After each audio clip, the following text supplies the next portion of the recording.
없이도 산다. 저 사람은 참 인격적이다. 근데 그 사람의 이면을 우리가 볼 수 없어서 그런 이야기를 하는 거예요. 그래서 자기 정욕대로 모두가 살아가기 때문에 상대를 생각하는 시간이 없어요. 자기가 하나님 자리를 자꾸 차지하려고 하는 겁니다. 그래서 여러분 어른들도 또 아이를 키우다 보면 부모들이 야, 네 맘대로 해라 그럼 이게 제일 좋은 말이 아니에요. 어른들이 막 하도 속상하면 자녀들 보고 야 그럼 네 맘대로 해. 나가 살든지 나가 죽든지 네 맘대로 해라.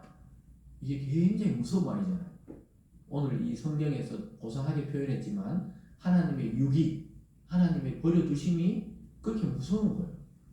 그러니까 막 불안에 떨다가 결국은 인간은 자기들끼리 잡아먹다가 죽음에 이르는 것이 하나님 떠난 인간의 현 상태입니다.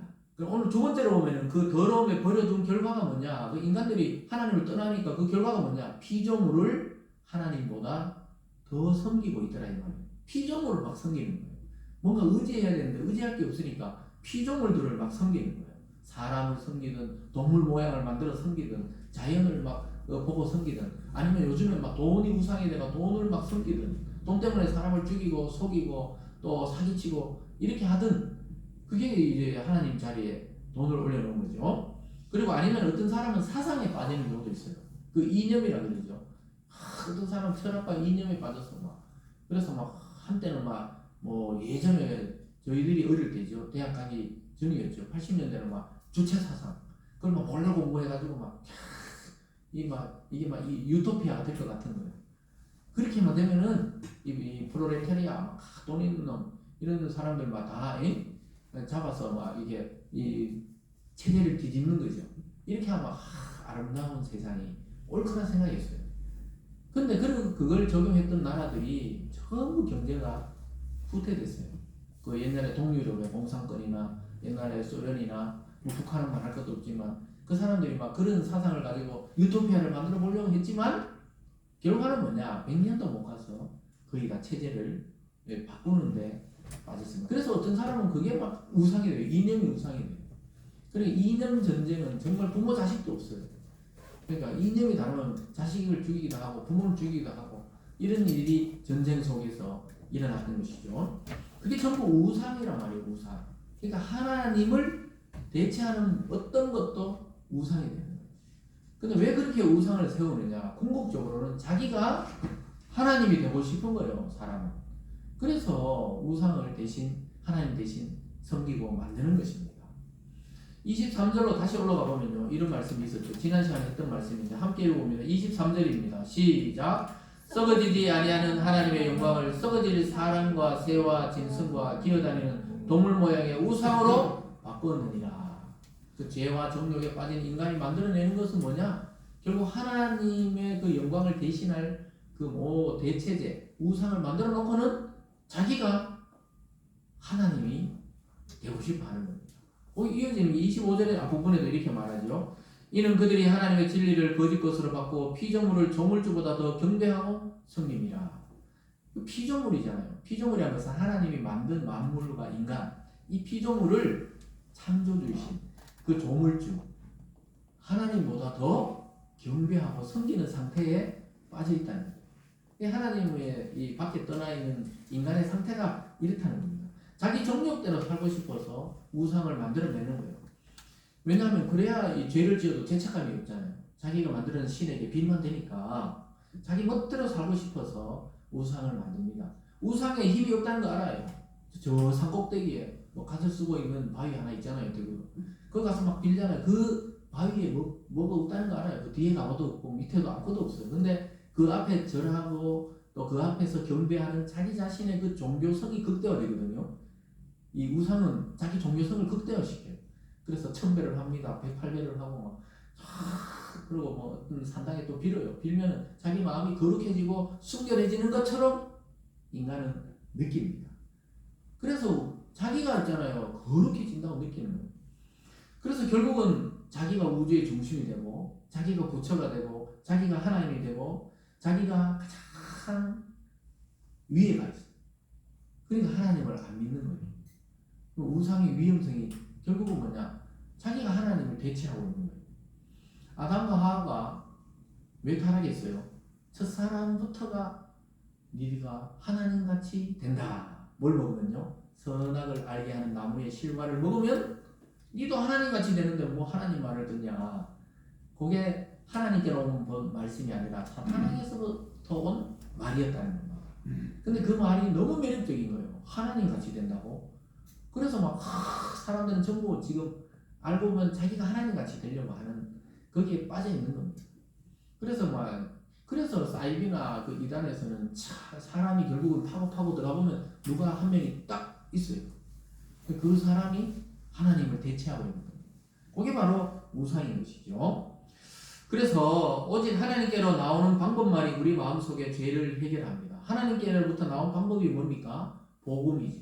그것은 곧 예수 그리스도의 보혈의 능력만이 이런 정력과 제약에 빠진 인간을 새롭게 하고 하나님의 자녀로 또 하나님의 말씀을 순종하는 새 인간으로 살아갈 수 있게 한다는 약속. 오직 하나님께로만이 그것이 나오게 됩니다. 그런데 사람들은 전부 거짓에서 나오는 말들, 사탄이 결국 뿌려놓은 그 씨, 그 말들에 의해서 휘몰아치는 본성대로 살고 싶어서 만들어내는 게 결국 우상이다. 이렇게 성경은 말하고 있습니다. 바울은 그렇게 말하면서도 이 죄와 정욕을 해결할 수 있는 방법을 앞에서 이야기했죠. 그것은 바로 예수 그리스도의 복음을 믿는 믿음입니다.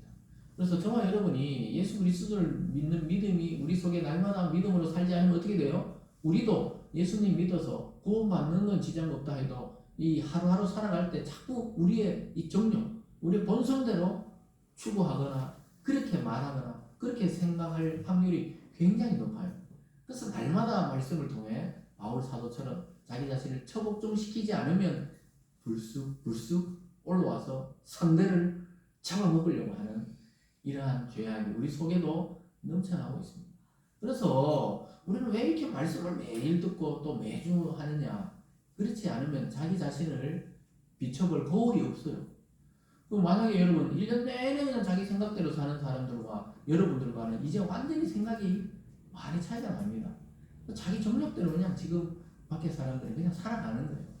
산에 가고 싶은데 산에 가고 바다 가고 싶은데 바다 가고 자기 그냥 감정에 이끌린 대로 굉장히 멋있어 보이잖아요. 그들 속에 들어있는 감정은 허무와 불안입니다. 그래서 오늘 또 가방을 싸고 또 산에 가야 돼요. 또 바다 가는 사람 또 바다를 가야 돼요. 왜냐? 안 가면 불안해요. 뭔가 안 하고 있으면 불안하거든요. 그렇지만 우리는 이제 하나님 안에서 참 자유를 얻고 참 주님과 참 주인을 알기 때문에 사도 바울은 앞에서 우상에 대해서 쫙 설명하다가 25절 끝에 결론을 이렇게 냅니다. 25절 뒷부분입니다. 주는 곧 영원히 찬송할 이시로다. 아멘. 이렇게 말하고 있습니다. 그래서 오직 우리의 찬송을 받고 영광을 받고 우리의 경배를 받을 분은 주 하나님 한 분뿐이라고 이렇게 고백하면서 앞에서 있던 많은 우상에 대한 이야기들의 결론이 뭡니까? 그건 전부 하나님 밖의 일이고 결국은 하나님을 아는 자들을 또 이 세상에 경배받을 것은 우상이 아니고 참되신 주님밖에 없다. 이렇게 이야기하면서 25절까지 이 결론을 내고 있습니다. 여러분 자기 정욕대로 섬기는 그 우상은 찬양의 대상이 아닙니다. 여러분 절대로 사람을 찬양하면 안 돼요. 그래서 우리가 그걸 사이비라 그러는 거예요. 하나님의 종교인 것처럼 하면서 사기를 치기 때문에 사이비라 그러는 겁니다. 그건 사기예요.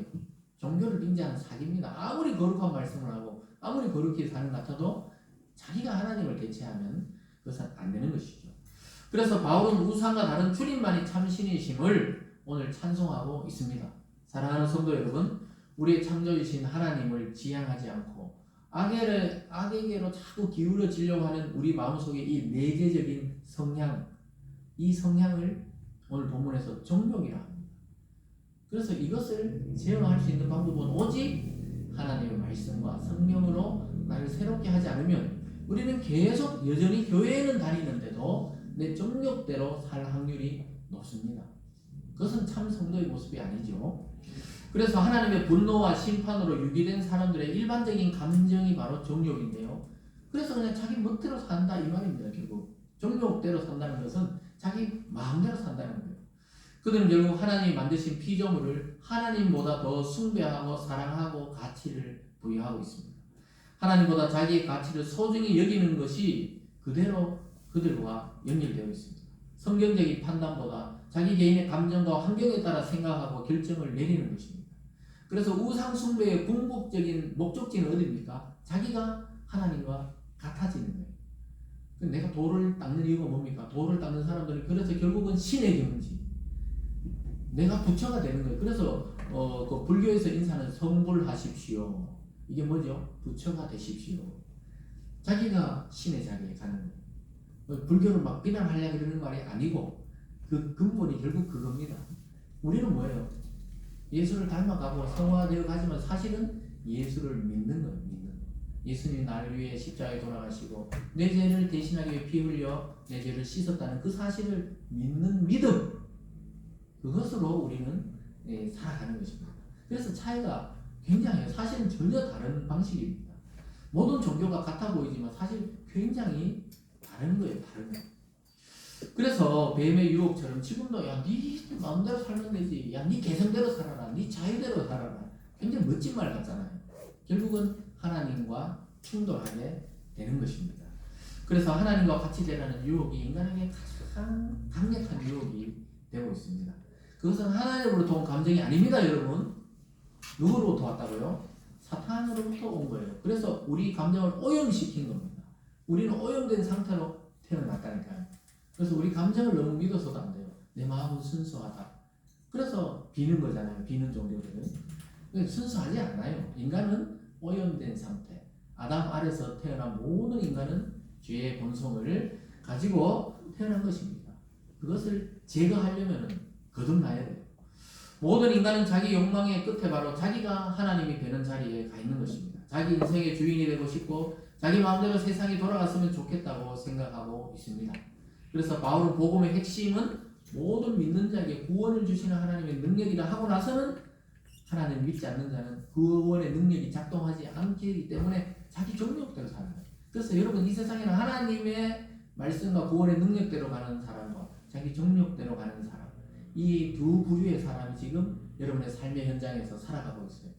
그래서 여러분 예수 그리스도를 아직까지 믿지 않는 자를 너무 믿을 수 없어요. 좀 이상한 말 같지만 그를 사랑해주고 격려해줄 수는 있지만 믿음의 대상은 될 수 없다고 성경은 말씀하고 있습니다.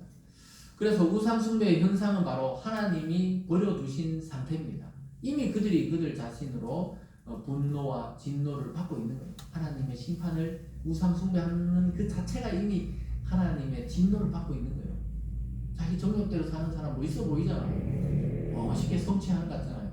사실은 자기끼리 서로 짐승처럼 싸우고 있는 상태라고 성경은 말씀하고 있습니다.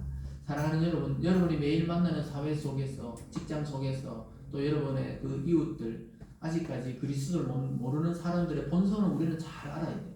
지금 그들은 이 상태로 아직 살아가고 있는 것입니다. 세상 대부분의 사람들이 자기 정욕과 욕망을 따라 살아가고 있습니다.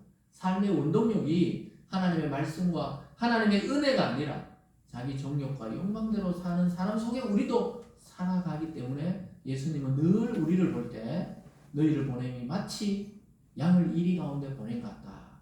그렇단 말이에요. 그래서 너희들은 비둘기처럼 순결하고 뱀처럼 지혜로워라.